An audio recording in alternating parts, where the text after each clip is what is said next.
Now, let's start the topic, the nucleus.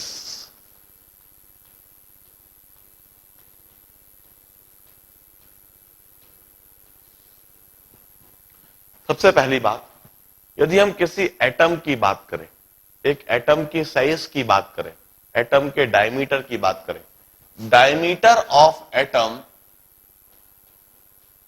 is in the range of 10 to the power minus 10 Armstrong, 10 to the power minus 10 meters or 1 Armstrong. It's in the range of 1 Armstrong. एक atom का diameter 10 to the power minus 10 meters या 1 Armstrong के range में होता है, जबकि उसके अंदर nuclei, the diameter of nuclei is in the range of 10 to the power minus 15 meter or 1 Fermi. 10 to the power minus 15 meters को हम 1 Fermi कहते हैं. It's in the range of 1 Fermi. To be very precise, radius of nuclei is given by R naught into A to the power 1 by 3.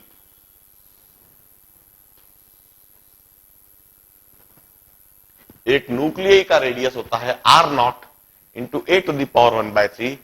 Here R naught is 1.1 into 10 to the power minus 15 meters, or it's equal to 1.1 Fermi, and A is mass number, it's number of proton plus number of neutrons. A mass number होता है, it's number of protons plus number of neutron. हम इसे mass number इसलिए कहते हैं क्योंकि किसी भी एटम की यदि हम बात करें, उसमें प्रोटॉन का मास 1 AMU, न्यूट्रॉन का मास भी 1 AMU और इलेक्ट्रॉन का मास 0 होता है. इलेक्ट्रॉन का मास 0, प्रोटॉन का मास 1 AMU, न्यूट्रॉन का मास 1 AMU. यदि हम प्रोटॉन्स की संख्या और न्यूट्रॉन्स की संख्या जोड़ दें तो वो जो संख्या मिलेगी वह संख्या उस एटम के लगभग मास के बराबर होगी. Number of proton plus number of neutron, the sum of these two number would be roughly equal to the mass of an atom. That's why we call it mass number. हम कहते हैं mass of atom is roughly equal to A AMU. That's why it's roughly equal to number of proton plus number of neutron. This much AMU, roughly equal. That's why we call it mass number. R naught 1.1 into 10 to the power minus 15 meter or 1 Fermi. It's a constant.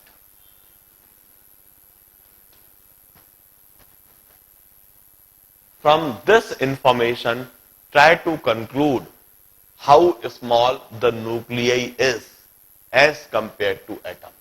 Atom के मुकाबले nuclei कितना छोटा है. Atom 10 to the power minus 10 metre का, nuclei 10 to the power minus 15 metre का. 10 to the power minus 5 times nuclei छोटा है, 1,00,000 गुना छोटा है. एटम के डायमीटर के मुकाबले न्यूक्लियई का डायमीटर 1,00,000 गुना कम है. This small the nuclei is. Now, from this expression, if radius is given in this manner, radius equal to some constant into mass number to the power 3, from this expression, can you obtain an expression for density of nuclei matter? Obtain the expression for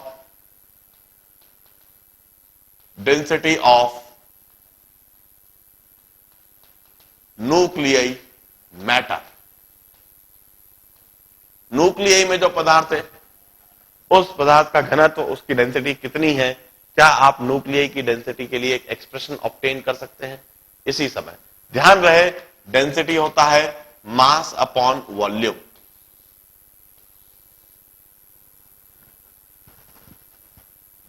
क्या अब न्यूक्लियई की density के लिए expression हम लिखने की कोशिश करें? हम एज्यूम करते हैं कि न्यूक्लियई स्फेरिकल है। यदि न्यूक्लियई स्फेरिकल है तो न्यूक्लियई का वॉल्यूम हमें मिल जाएगा 4/3 पाई आर क्यूब, रेडियस हमें पता है। मास ऑफ न्यूक्लियई हमें पता है, मास ऑफ एटम ही लगभग मास ऑफ न्यूक्लियई होगा।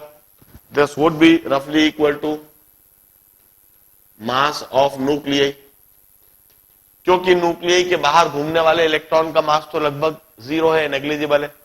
तो हम कहते हैं डेंसिटी ऑफ न्यूक्लियई के लिए मैं लिखता हूं, मास लिखता हूं मैं AAMU,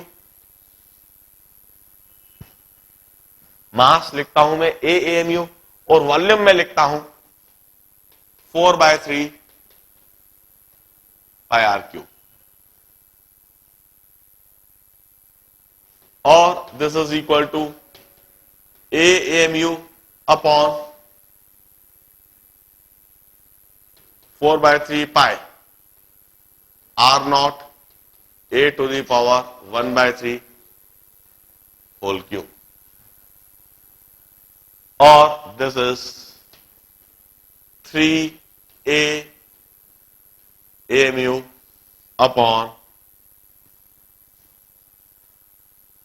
4/3 pi R naught cube into A to the power 1/3 whole cube. A से A cancelled, density of nuclear matter would be 3 AMU upon 4 pi R naught cube.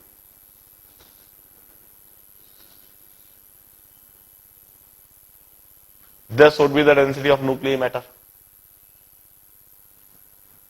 3 AMU is a constant, 4 pi is a constant, R naught is a constant. Density of nuclear matter के लिए जो हमने expression निकाला, इसमें सारी ही terms जो आ रही है वह पूरी तरह से कांस्टेंट आ रही है। I conclude it's always a constant, मतलब न्यूक्लियई मैटर की डेंसिटी हमेशा कांस्टेंट होती है, वह न्यूक्लियई किसी का भी हो, चाहे हम हाइड्रोजन गैस में न्यूक्लियई की बात करें, चाहे हम ऑक्सीजन गैस में न्यूक्लियई की बात करें, चाहे हम मर्क्यूरी लिक्विड के न्यूक्लियई की बात करें, चाहे हम ब्रोमीन लिक्विड के न्यूक्लियई की बात करें, चाहे हम गोल्ड एटम के, सॉलिड गोल्ड एटम के न्यूक्लियई की बात करें, चाहे सिल्वर एटम के न्यूक्लियई की बात करें, चाहे हम प्लेटिनम एटम के न्यूक्लियई की बात करें, हम कोई सा भी एलिमेंट ले ले, हम कोई सा भी एटम ले ले, हम कोई सा भी मैटर ले ले, यदि उसके अंदर के न्यूक्लियई की हम बात करें और उस न्यूक्लियई की डेंसिटी यदि हम कैलकुलेट करें, उस न्यूक्लियई के लिए मास अपॉन वॉल्यूम कैलकुलेट करें, it always comes out to be a constant, and this is the expression. अब यदि इधर हम पूछें कि न्यूक्लियई की डेंसिटी कितनी है, एग्जैक्टली कितनी है, पानी के मुकाबले यह डेंसिटी कितनी अधिक है, हम जानते हैं डेंसिटी ऑफ वाटर इज 1 ग्राम पर सीसी। यदि हम इस डेंसिटी को 1 ग्राम पर सीसी में, ग्राम पर सीसी में कैलकुलेट करने की कोशिश करें, let's try and do that. हम इसी समय ग्राम पर सेंटीमीटर क्यूब में कैलकुलेट करने की कोशिश करते हैं। एएमयू को ग्राम में पहले कन्वर्ट करते हैं। ध्यान रहे 1 AMU is always equal to 1/n grams. 1 AMU is equal to 1/6.023 into 10 to the power 23 grams, or this is equal to 1.66 into 10 to the power minus 24 grams.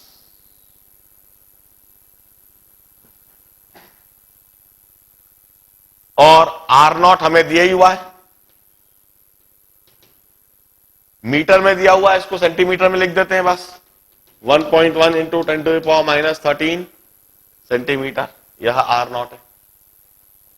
क्योंकि डेंसिटी ऑफ वाटर 1 ग्राम पर centimetre cube है, इसलिए हम density of nuclei भी ग्राम पर centimetre cube में निकालने की कोशिश कर रहे हैं, और उसको जरा एक अंदाजा लगाने की कोशिश कर रहे हैं कि एक न्यूक्लियाई पानी के मुकाबले कितना भारी है। Density of nuclei 3 AMU, 1 AMU की जगह मैं लिख देता हूं 1.66 into 10 to the power minus 24 grams. 4 into pi 3.14 into R naught की जगह मैं लिखता हूं 1.1 whole cube into 10 to the power minus 13 whole cube की जगह 39 centimetre cube.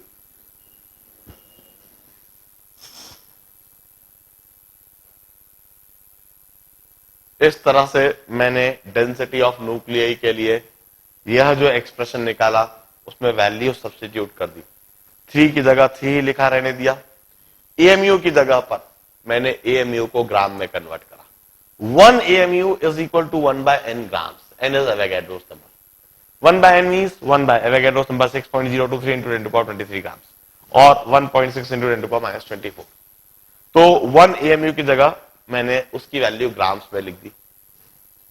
4 pi R naught cube, 4 pi की जगह पाई, आर नॉट की जगह R naught cube. Now let's रफली कैलकुलेट दिस। हम तो खास 10 की पावर देख लें, ये 3 को 3 से काट दें और इधर 1.1 होल की 1.21 1.41 समथिंग हो जाएगा। इसको मैं इससे रफली काट देता हूं, रफली काट रहा हूं, इट हार्डली मैटर। और इधर यह चीज दिखने लगेगी 10 टू द पावर माइनस 25 रफली 3 into 10 to the power minus 25 minus plus 40 gram पर सीसी।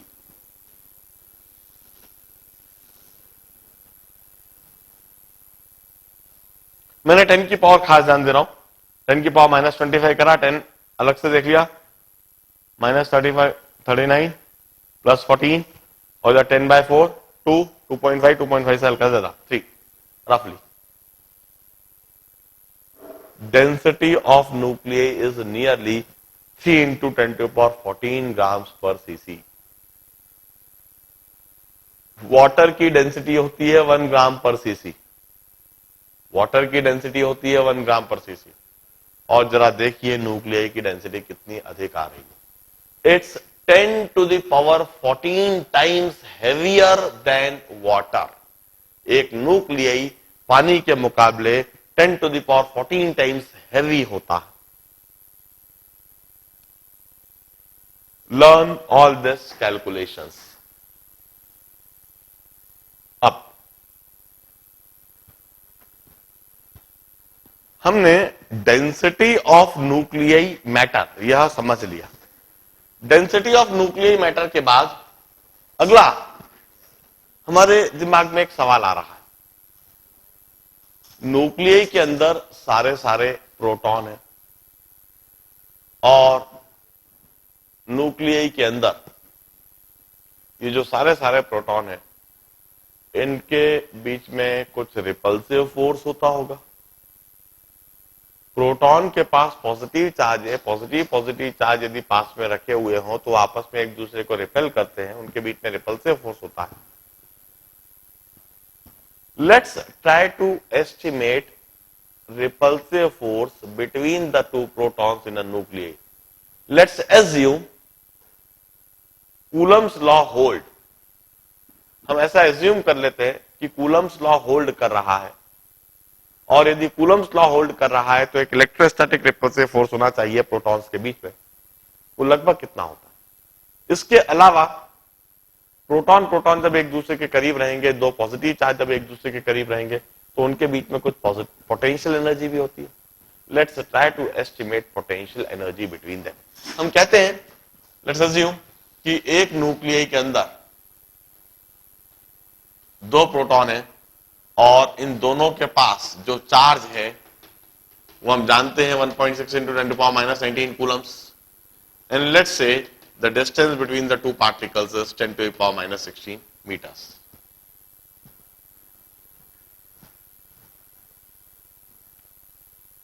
ऐसी कंडीशन में इन दोनों प्रोटॉन के बीच में जो इलेक्ट्रोस्टैटिक रिपल्सिव फोर्स होगा वह कितना होगा, हम इसको एस्टिमेट करने की कोशिश करते हैं.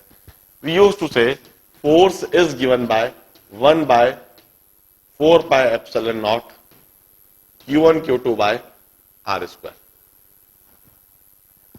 कूलम्स लॉ, इसे हम अप्लाई करते हैं. Force is 9 into 10 to the power 9. Q1 की जगह मैं रखता हूं 1.6 into 10 to the power minus 19 whole square. Q1 Q2 की जगह R की जगह 10 to the power minus 16 whole square.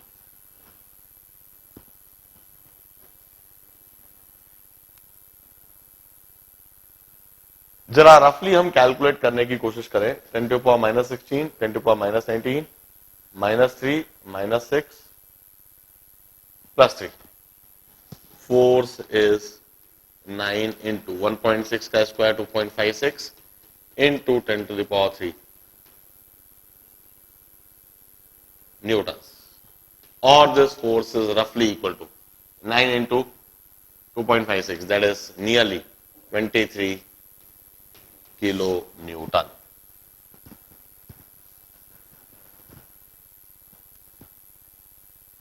Although आगे जाकर हम बताएंगे कि इतनी कम डिस्टेंस पर कूलम्स लॉ होल्ड नहीं करता है. कूलम्स लॉ से कहीं ज्यादा डोमिनेटिंग एक दूसरा फैक्टर आ जाता है, मगर अभी वो फैक्टर अभी हमें नहीं पता है. यदि हम ऐसा मान लें कि इतनी कम डिस्टेंस पर भी कूलम्स लॉ होल्ड कर रहा है और कूलम्स लॉ अप्लाई करके यदि हम दो प्रोटॉन के बीच में रिपल्सिव फोर्स एस्टिमेट करने की कोशिश करें, then that repulsive force comes out to be 23 kilo newton. It's huge repulsive force. ये जबरदस्त रिपल्सिव फोर्स है. इतना अधिक रिपल्सिव फोर्स कैलकुलेट करने के बाद हमारे दिमाग में एक सवाल आता है, यदि इतना अधिक रिपल्सिव फोर्स है तो यह न्यूक्लियस फट क्यों नहीं गया, यह प्रोटॉन बिखर क्यों नहीं गए. इतने अधिक रिपल्सिव फोर्स के बावजूद भी यह प्रोटॉन इस न्यूक्लियस में कैसे और किस तरह से बंधे हुए हैं. What makes the nuclei binded? What keeps the nuclei stable? Until and unless we explain the stability of proton in the nuclei, the conceptualization of nuclei is incomplete. न्यूक्लियई का कंसेप्चुअलाइजेशन तब तक अधूरा कहलाएगा जब तक कि हम न्यूक्लियई के अंदर इन प्रोटॉन की स्टेबिलिटी को नहीं समझा दें. इतने अधिक रिपल्सिव फोर्स के बाद तो न्यूक्लियई को फट जाना चाहिए, प्रोटॉन को बिखर जाना चाहिए, मगर फिर भी सारे प्रोटॉन न्यूक्लियई के अंदर कैसे बंधे हुए हैं. किसने प्रोटॉन को न्यूक्लियई के अंदर बांध रखा है, आखिर वह क्या चीज है, क्या फैक्टर है, हमें यह बात समझानी पड़ेगी. इसी तरह से let's try to estimate potential energy between the two protons in the nuclei. Nuclei के अंदर जो दो प्रोटॉन है उन प्रोटॉन के बीच में पोटेंशियल एनर्जी कितनी है, इसको हम एस्टिमेट करने की कोशिश करते हैं. Potential energy is given by 1 by 4 pi epsilon naught Q1 Q2 by R. Potential energy between the two protons is 9 into 10 to the power 9. Q1 की जगह 1.6 into 10 to the power minus 19 whole square by R की जगह पर 10 to the power minus 16. This much joules. अब इधर हम एक बात आपको बता दें,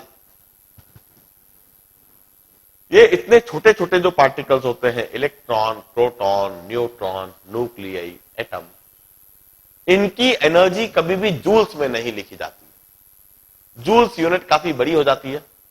इतने छोटे छोटे पार्टिकल, इलेक्ट्रॉन, प्रोटॉन, न्यूट्रॉन या न्यूक्लियई, इनकी एनर्जी लिखने के लिए हमारे पास एक यूनिट है, इलेक्ट्रॉन वोल्ट। इनकी एनर्जी हमेशा इलेक्ट्रॉन वोल्ट में लिखी जाती है। 1 electron volt is always equal to E joules, or 1 electron volt is always equal to 1.6 into 10 to the power minus 19 joules.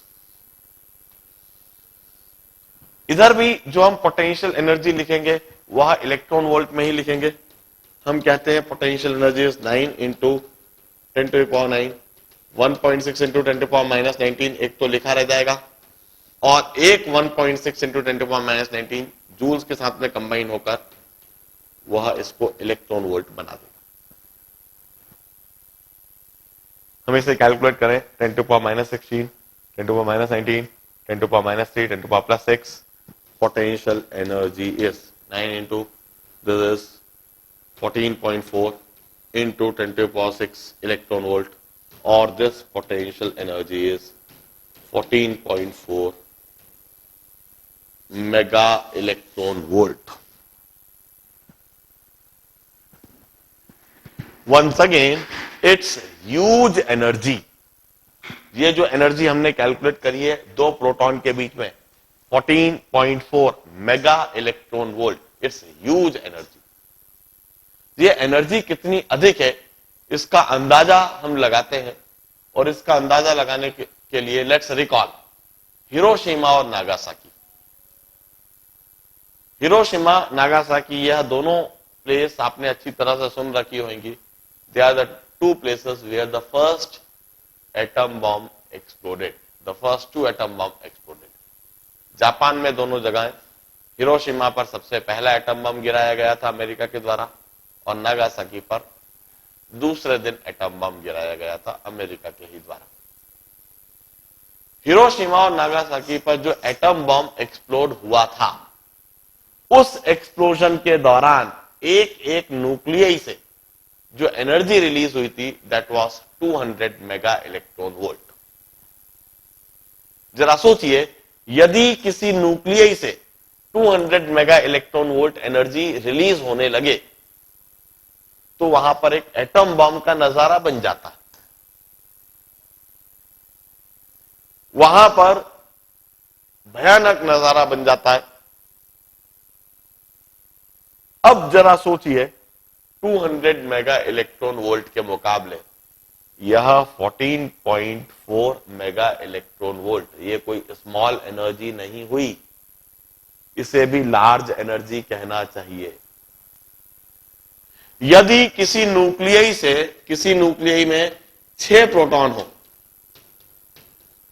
किसी न्यूक्लियई में 6 प्रोटॉन हो, और यह 6 प्रोटॉन सिर्फ न्यूक्लियई छोड़कर बाहर निकल जाएं,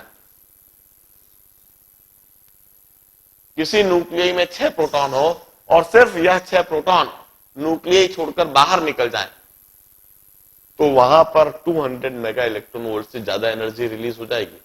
वहां पर एक एटम बम का नजारा बन जाएगा। हम कहते हैं, यदि न्यूक्लियई के अंदर से प्रोटॉन छोड़ छोड़ के सिर्फ बाहर निकलने लगे तो वहां पर इतनी अधिक एनर्जी रिलीज होगी जो कि एक एटम बम का अपीयरेंस देगी। इसका मतलब न्यूक्लियई के अंदर प्रोटॉन के बीच में जबरदस्त एनर्जी है। हमें यह समझाना होगा कि आखिर न्यूक्लियई के अंदर इतनी अधिक एनर्जी आ कहां से रही है। What is the source of energy in the nuclei? Who is providing that much amount of energy? जब तक हम न्यूक्लियई के अंदर एनर्जी के सोर्स को नहीं समझा देंगे, तब तक न्यूक्लियई का कंसेप्चुअलाइजेशन अधूरा है, गलत है। We need to explain this.